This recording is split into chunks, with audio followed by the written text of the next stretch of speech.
The morning sun cast harsh shadows across the Nexus market, where desperation wore 1,000 different faces. Alien voices haggled in dozens of languages while the scent of exotic spices mixed unpleasantly with unwashed bodies in fierce wet. In the center of this chaos stood the auction platform, where hope came to die. Xena pressed her damaged wings closer to her back, trying to make herself invisible.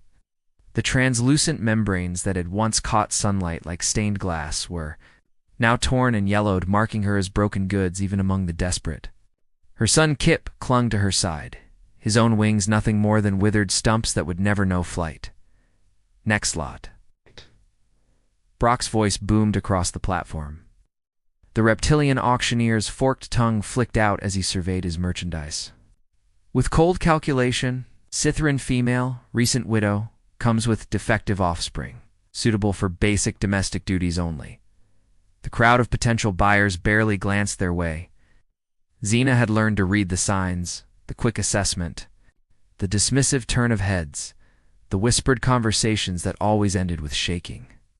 A Scytheran, without functional wings, was like a bird with clipped feathers, useful only for the most menial tasks. She can clean, cook basic meals, Brock continued, his voice taking on a mocking tone. The young one might fetch water or tend small animals, assuming anyone wants damaged goods. Laughter rippled through the crowd. Xena felt her cheeks burn with the familiar shame that had become her constant companion since her husband's death in the mining accident. The company had offered no compensation after all. What value did a widow have when she couldn't even fly? Kip tugged at her worn dress, his large golden eyes filled with confusion. At 6 years old, he still didn't fully understand why other children ran from him, why adults looked away when he approached. His wings had been damaged in the same accident that claimed his father, crushed under falling debris while they waited for rescue. "Mama," he whispered, "why is everyone so angry?" Xena knelt beside him, smoothing his silver hair that caught light the same way her husband's had. "They're not angry, little star. They just ... They don't see us the same way we see ourselves." "I can do things," Kip insisted, his voice growing smaller. "I can count to 100. I can help with cooking. I know all the pretty songs Papa taught me." The tightness in Xena's throat made it hard to speak. "I know, my brave boy. I know." Brock's patience was wearing thin. The morning was advancing, and he had other lots to move. Opening bid 50 credits for the pair. They eat little and ask for less. Silence stretched across the market like a held breath. Even 50 credits seemed too much to ask for a wingless Scytheran and her broken child. Xena closed her eyes, preparing for the inevitable. Soon they would be back on the streets, searching through refuse for scraps, sleeping in abandoned doorways where the night winds cut through their thin clothes. 40 credits? Brock tried again, his voice betraying the first hint of uncertainty. More. Silence.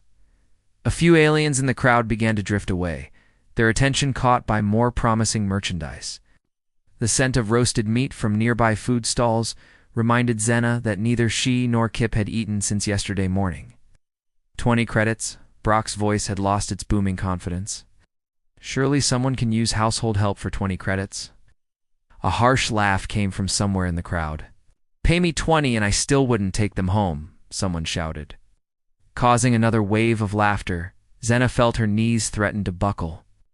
She had endured months of rejection, but something about the public nature of this humiliation cut deeper than usual. Kip pressed against her leg, sensing her distress, and she forced herself to remain standing.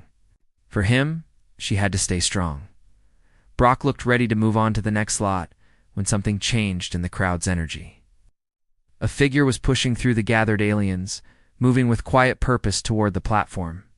Xena couldn't see clearly through her tears, but she heard the murmur of voices, a shift in the air that spoke of surprise.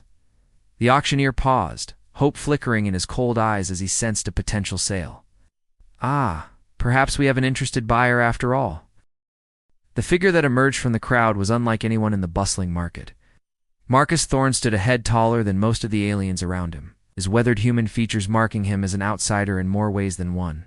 His brown hair was streaked with premature gray, and his clothes spoke of long travels. A faded jacket patched at the elbows, sturdy boots worn smooth by countless miles. Brock's reptilian eyes gleamed with sudden interest. Humans were rare in this part of the galaxy, and they often had strange notions about value. "Welcome, friend traveler. Perhaps something here catches your eye." Marcus said nothing at first. His gaze moved past the auctioneer to settle on Xena and Kip. The Scytheran woman had raised her head slightly, revealing features that were both alien and achingly vulnerable. Her son peered out from behind her damaged wings, curiosity overcoming fear. "The Scytheran female and her offspring," Marcus said quietly, his voice cutting through the market noise. "What's wrong with them, Gorvac?" A bulky merchant with purple skin and too many teeth pushed closer to the platform. "Wrong? Everything's wrong. Look at those wings. Useless. The female can barely glide, and the young one will never fly at all. What use is a Scytheran who can't take to the air?"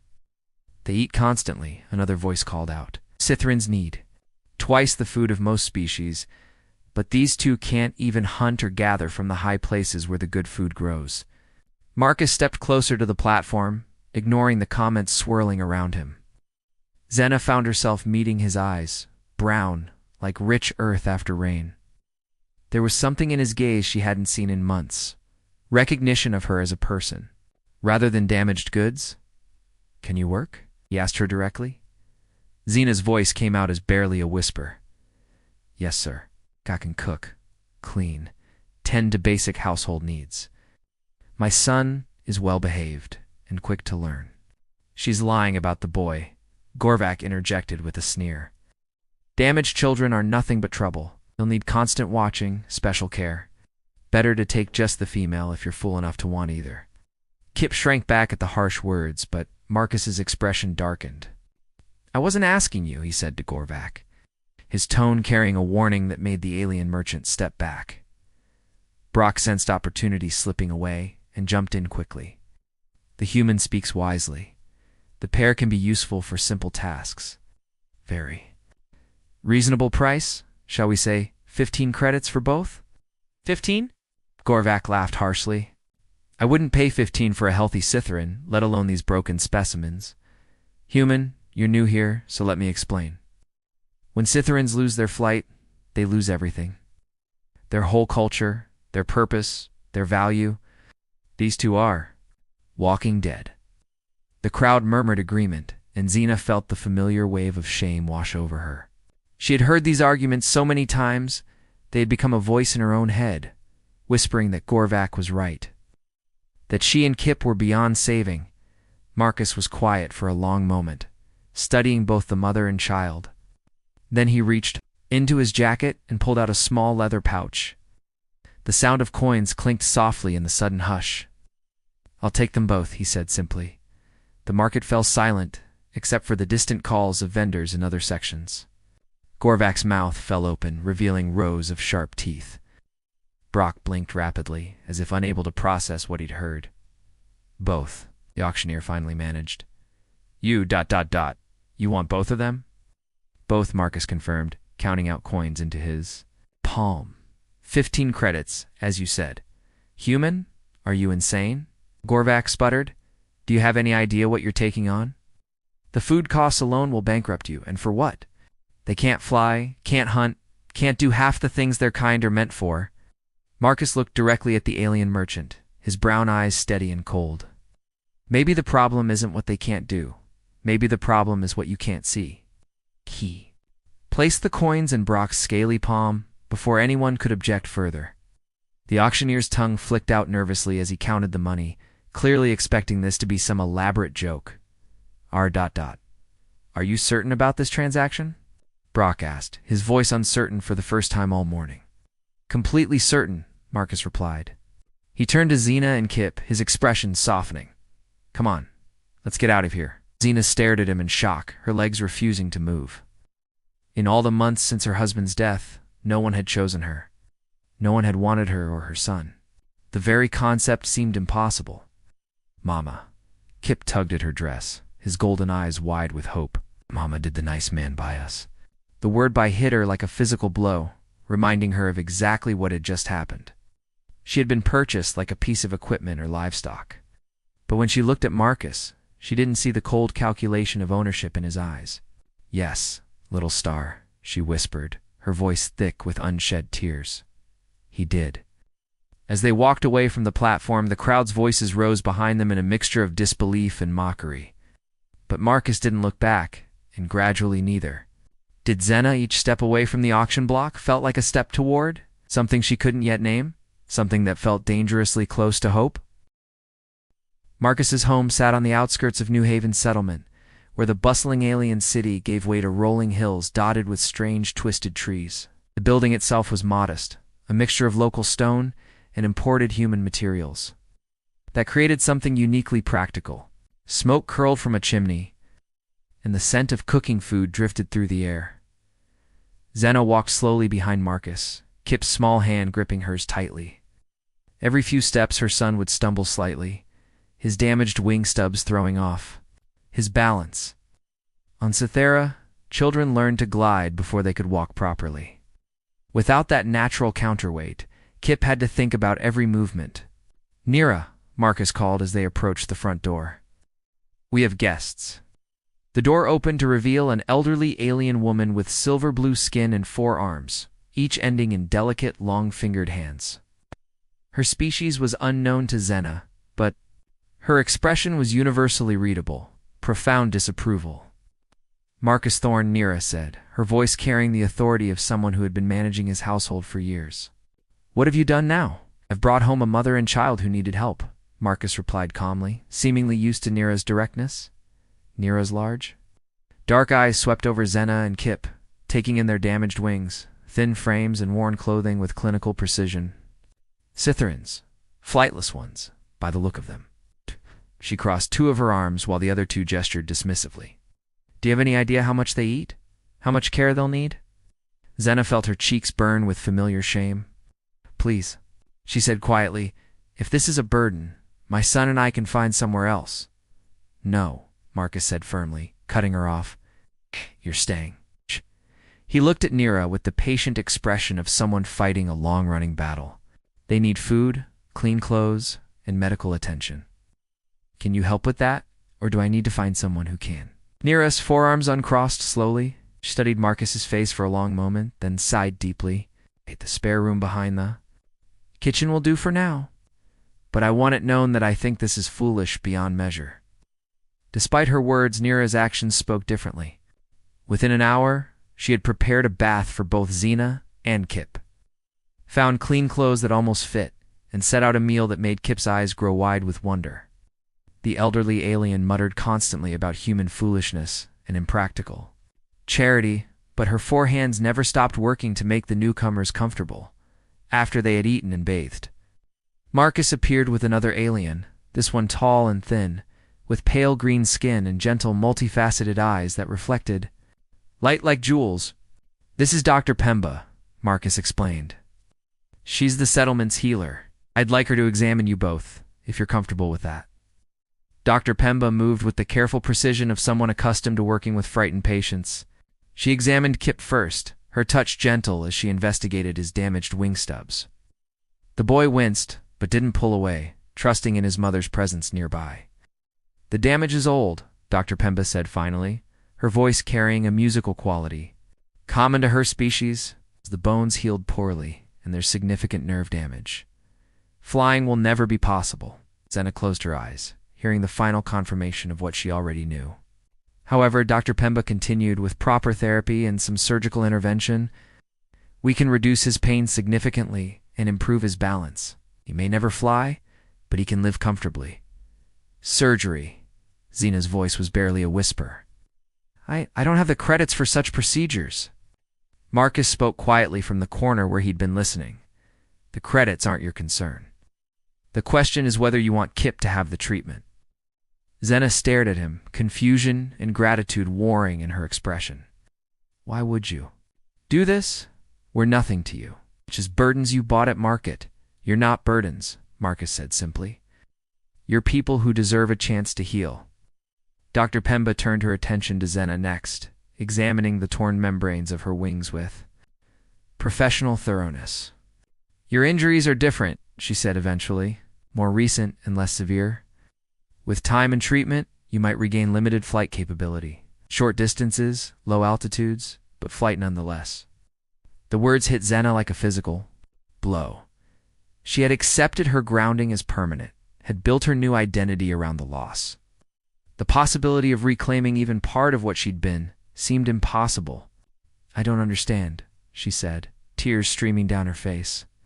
"Why are you all helping us? What do you want in return?" Nira, who had been quietly organizing medical supplies, looked up from her work. Her expression had softened during the examination, though she tried to hide it. "Because, child, some people in this galaxy still remember that being different doesn't mean being worthless." That evening, as Kip slept peacefully in a real bed for the first time in months, Xena sat by the window looking out at the settlements. Lights. Marcus found her there, staring into the darkness. "Having second thoughts?" he asked, settling into a chair nearby. Xena shook her head slowly. "I keep waiting to wake up. This feels too good to be real." "It's real," Marcus assured her. "You're safe here, both of you, for as long as you need." "But why?" The question had been burning in her chest all day. "I need to understand why you chose us." Marcus was quiet for a long time, staring out at the same lights that held her attention. When he finally spoke, his voice carried old pain.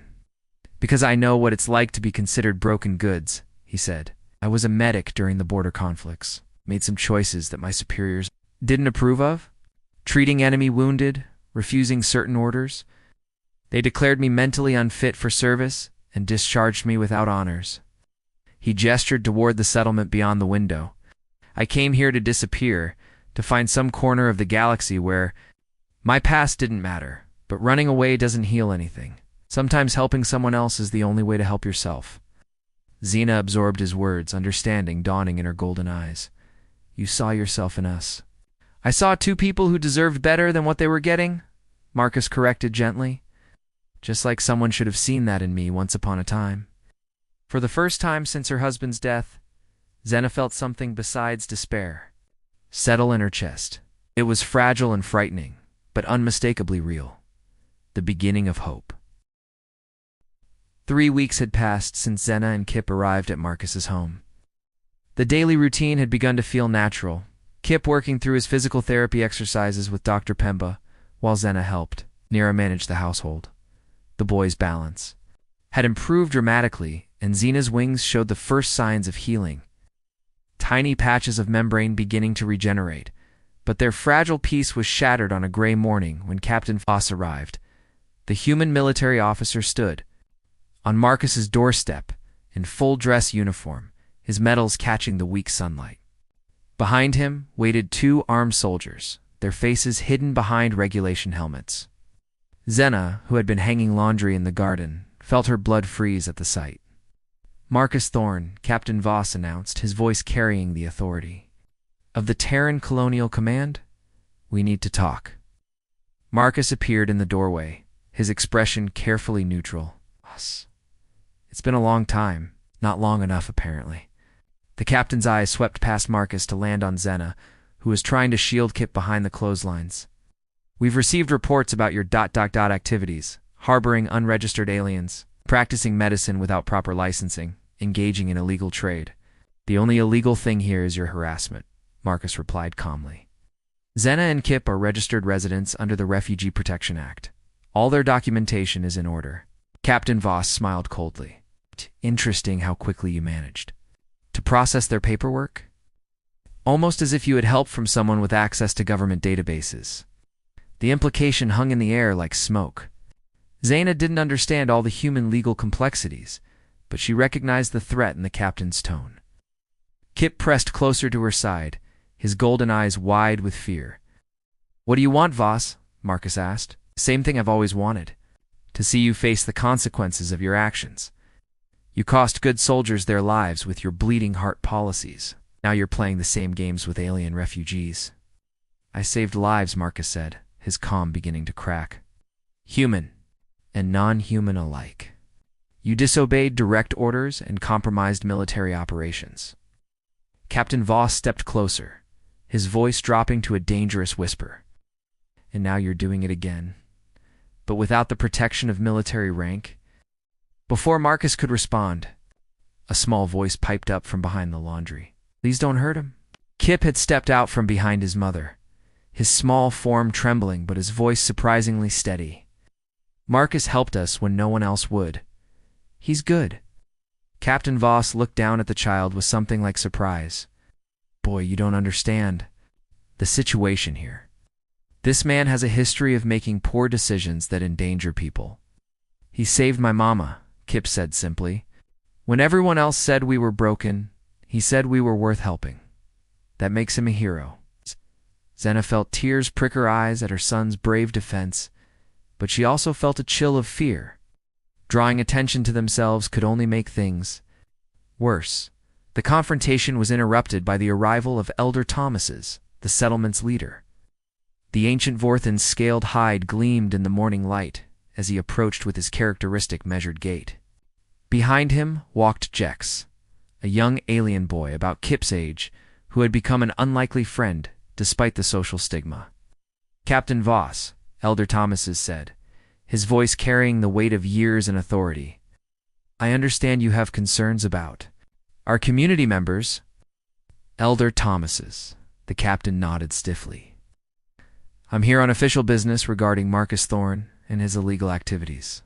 The old Vorthon's eyes, clouded with age but still sharp, moved from the captain to Marcus, to Xena, and Kip. I see. What activities might those be? Harboring unregistered aliens, for starters. The Scytheran female and her offspring are properly registered, Elder Thomas's replied calmly. I processed the paperwork myself. Perhaps your information is outdated. Captain Voss's jaw tightened. There are also reports of unlicensed medical practice. Dr. Pemba holds full accreditation from the Galactic Medical Council, the Elder continued. Smoothly. All treatments have been properly documented and approved. Would you like to review the records? Jex, who had been listening with the intense focus that only children possess, suddenly spoke up. Why are you trying to hurt Kip's family? They're nice. Kip taught me how to count in Scytheran, and his mama makes the best sweet cakes in the settlement. His innocent words carried more weight than any legal argument. Captain Voss looked around at the gathering crowd. Other settlement residents had begun to emerge from their homes, drawn by the commotion. Xena saw humans and aliens alike watching with expressions of curiosity and growing support. This isn't over, Thorne, Captain Voss said finally, recognizing that he was outnumbered and outmaneuvered. Your past will catch up with you eventually. Already did, Marcus replied quietly, and I've learned to live with it. As the military officers departed, Xena found herself surrounded by neighbors she barely knew, offering words of support. Mrs. Chen, it's an elderly human woman, patted her shoulder gently. Don't you worry, dear. We look after our own here. But it was Elder Thomas's who provided the most comfort with his simple statement. A community is judged not by how it treats the strong and successful, but by how it cares for the vulnerable and broken. Today, we have passed that test. That evening, as Xena tucked Kip into bed, her son looked up at her with serious eyes. Mama, are we really safe here? Xena thought about the day's events, the threat, the fear, but also the unexpected support. From people who owed them nothing? I think so, little star. I think we might finally be home. For the first time since leaving Cythera, the word home didn't bring pain. Instead, it brought something precious and fragile, belonging. 6 months later, the annual Harvest Festival transformed New Haven settlement into a kaleidoscope of color and sound. Alien music blended with human melodies, while the scents of 100 different cuisines filled the air. Children of various species ran between the stalls, their laughter universal, despite their different languages. Xena stood at the edge of the festival grounds, her repaired wings catching the late afternoon sunlight. The regenerative treatments had worked better than anyone expected, while she would never achieve the soaring heights of her youth. Could now glide short distances and maintain her balance in ways that had seemed impossible months ago. Mama, look. Kip called from nearby, where he was demonstrating his improved balance to a group of fascinated children. Dr. Pemba's surgery had been a complete success. Though he would never fly, he moved with grace and confidence that made his alien features seem less strange to the other children. Jex was among the group, serving as Kip's unofficial translator and defender. The young alien had become fiercely protective of his Sithran friend, often challenging other children who made thoughtless comments about Kip's condition. "Your son has remarkable resilience," Dr. Pemba observed, appearing beside Zena with her characteristic quiet grace. The physical healing was only part of his recovery. The rest came from finding his place in the community. Zena nodded, watching as Mrs. Chen presented Kip with a small medal for his participation in the children's obstacle course. "I never thought we would belong anywhere again." "Belonging isn't about being perfect," came Marcus's voice from behind them. He approached, carrying 2 cups of spiced cider, offering one to Zena. "It's about being accepted as you are, flaws and all." The past months had changed him too. The lines of tension around his eyes had softened, and he moved with the relaxed confidence of a man who had finally found his place. His work with Dr. Pemba had evolved into an unofficial medical partnership, serving the settlement's growing population of refugees and outcasts. "Captain Voss visited Elder Thomas's again this week," Marcus said quietly, watching as Zena's expression tensed. "Don't worry, it was actually good news. The Colonial Command has officially dropped their investigation. Apparently our success here has caught the attention of some progressive politicians who want to use New Haven as a model for other settlements." Nira appeared beside them, balancing a tray of pastries with 2 of her 4 arms, while gesturing expressively with the others. "Politicians," she snorted. "Always wanting to take credit for other people's work? But I suppose if it means more resources for the settlement, we can endure their attention." The elderly housekeeper had become one of Zena's strongest allies, though she still complained regularly about the expense of feeding Sithrans.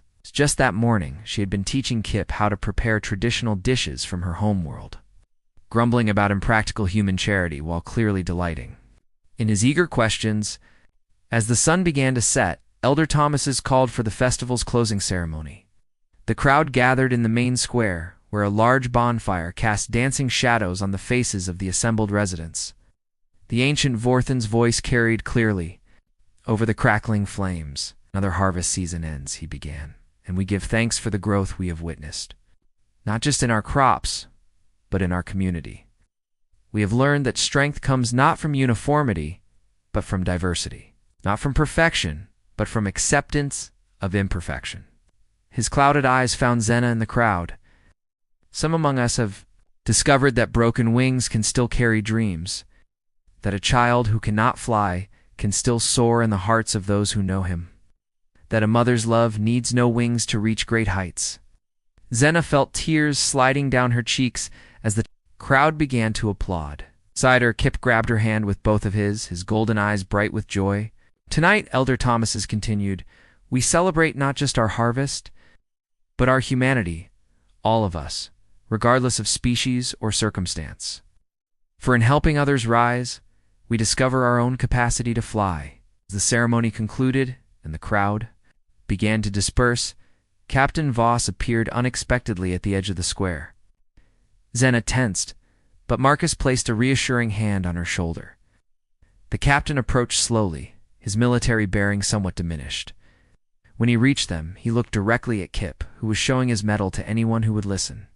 "Son," Captain Voss said quietly, "I owe you an apology. And your mother. And Marcus." He paused, struggling with words that didn't come naturally.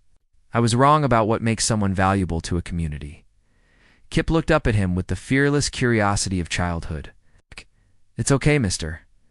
Mama says everyone makes mistakes. The important thing is learning to be better." Captain Voss's stern expression cracked slightly.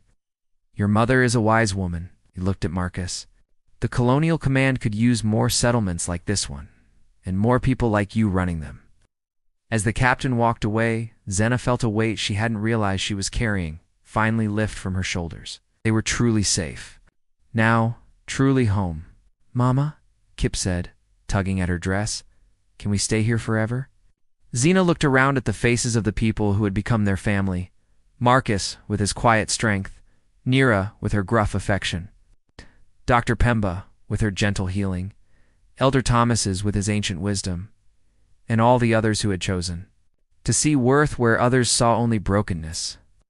"Yes, little star," she whispered, her damaged wings spreading slightly to catch the warm evening breeze.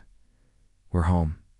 Above them, the stars began to appear in the darkening sky, each one a distant sun around which countless worlds turned. Some of those worlds harbored cruelty and rejection, but others, like the small settlement of New Haven, offered something rarer and more precious: the chance for broken things to heal, for outcasts to belong, and for love to transcend the boundaries of species and circumstance. In the gathering darkness, Xena's wings caught the firelight one last time. No longer symbols of loss, but banners of hope, unfurled at last. The end.